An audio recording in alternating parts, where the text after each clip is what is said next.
By declining to commit to a peaceful transfer of power, President Trump has agitated many who fear he will refuse to leave office even if he loses the November election and may even resort to violence.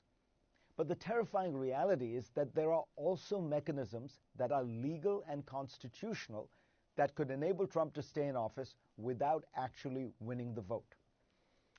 The system of electing the president is complicated because it was not designed to be directly democratic. The Constitution calls for states to choose the presidential electors, who in turn gather to vote for the president.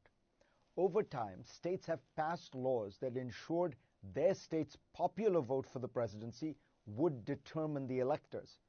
But those are laws, not a constitutional obligation.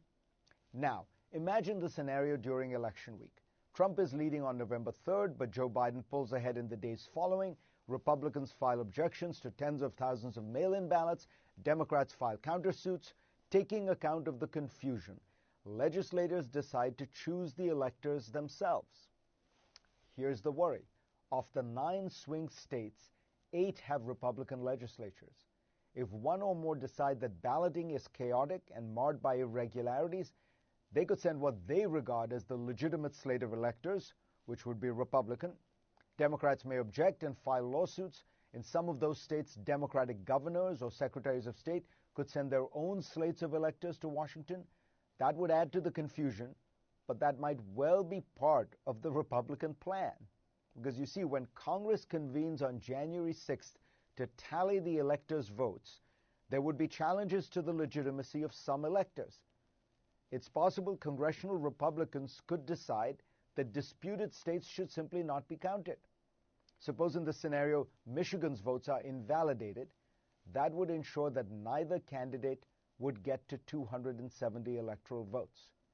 At that point, the Constitution clearly directs that the House of Representatives vote to determine the presidential election.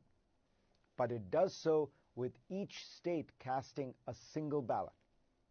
If the current numbers hold, there would be 26 state delegations that are Republican and 23 Democratic, with one tied. So the outcome would be to re-elect Donald Trump.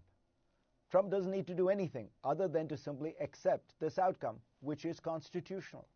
Thanks to Tom Rogers and Tim Wirth for their writings on this topic. Trump clearly understands this chain of events. He's been casting doubt on mail-in ballots for months, insisting that the results must be the ones that reflect the tally on election night. He said this week that without mail-in ballots, there would be no worries about a transfer of power because there would simply be a continuation of his rule. He has also acknowledged, we have an advantage if we go back to Congress. Does everyone understand that? I think it's 26 to 22 or something because it's counted one vote per state.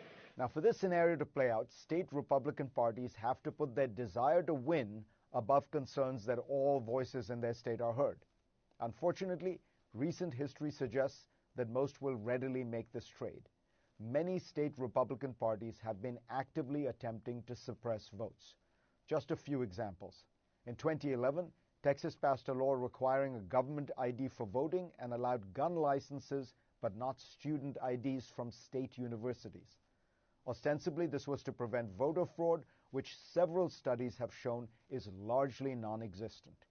In 2017, Georgia passed a law blocking voter registration with minor typos, which mainly affected black voters. In Florida, the Republican governor and legislature have effectively gutted a state initiative that restored voting rights to more than 1 million former felons, disproportionately black. American democracy is getting warped because the Republican Party believes that its path to power lies not in getting a majority of votes, but through other means. In 2018, thanks to redistricting, Republicans in Wisconsin, having won about 45% of the vote, ended up with almost 65% of the seats in the state assembly. They've become used to this kind of situation on the national stage. Think about this.